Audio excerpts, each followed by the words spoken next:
পিঠার আয়োজন চলছে, মজার মজার শীতের পিঠা, পাটিসাপটা পিঠা। কে কে খাবে চলে আসো। খুব মজার মজার পাটিসাপটা পিঠা বানানো হচ্ছে। অনেক ধরনের পিঠা বানানো হবে, তাই এই যে চাল গুঁড়ো করতেছি। চাল কিনে নিয়ে আসছিলাম, এখন ব্লেন্ডারে গুঁড়ো করতেছি। আগে ভিজিয়ে ধুয়ে নিয়েছিলাম চালগুলো, কিছুক্ষণ ভিজিয়ে রাখার পরে এখন ব্লেন্ডার করতেছি। কিন্তু চালগুলো গুঁড়ো করতে হলে দোকানে যেতে হতো, মানে দোকানে গিয়ে পরে চাল গুঁড়ো করে আনতে হতো। আর এখন ব্লেন্ডার বের হয়ে এত সুযোগ সুবিধা হয়েছে মেয়েদের জন্য, বিশেষ করে মানে সবকিছু এখন ঘরেই করা যায়।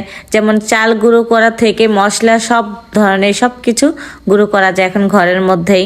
এই যে আমরা চাল গুঁড়ো করতেছি, প্রায় 2 কেজির মতো চাল। চালগুলো এত ভালো করে গুঁড়ো হচ্ছে যে কি বলবো। এই যে পরে আবার চাল গুঁড়ো করার পর ছেঁকে নিচ্ছি। ছেঁকে নেওয়ার পর একদম বিশেষ করবেন না, হালকা কিছু কিছু সুজির মতো ছিল, আর সবই একদম পুরো মিহি হয়ে গেছে। এদিকে কিন্তু 2 দিন যাবত প্রচুর পরিমাণে ঠান্ডা পড়ছে, এত শীত কি বলবো। শল গায়ে দিয়ে পরে কাজ করতেছি, কিন্তু ঠান্ডায় হাত জমে যায়, মানে হাতে কোনো কাজই করতে ইচ্ছে করে না, এতটা ঠান্ডা পড়ছে। আমি ভাবতেছি ঢাকায় এত পরিমাণে শীত, তাহলে গ্রামের কি অবস্থা। 2 দিন যাবত তো কোনো রোদের মুখই দেখলাম না, কোনো রোদ নেই। আজকে তাও একটু মোটামুটি রোদ উঠেছিল। তবে এই শীতে খেজুরের গুড় দিয়ে পিঠা তৈরি করে গরম গরম পিঠা খেতে যে কি স্বাদ, তাই না? যে যে খেতে চাও চলে আসো। শীতের পিঠা সবার জন্য তৈরি করা হচ্ছে, চলে আসো। মজার মজার পিঠার আয়োজন হবে, যার জন্য এত কিছু করা।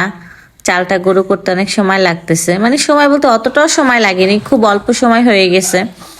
মানে অল্প অল্প করে দিচ্ছি তো, একবারে তো অতিরিক্ত দেওয়া যায় না, যার জন্য একটু লেট হচ্ছে। তবে এটা কিন্তু ঠিক, শীতের মধ্যে আনন্দ উৎসবগুলোই বেশি হয়।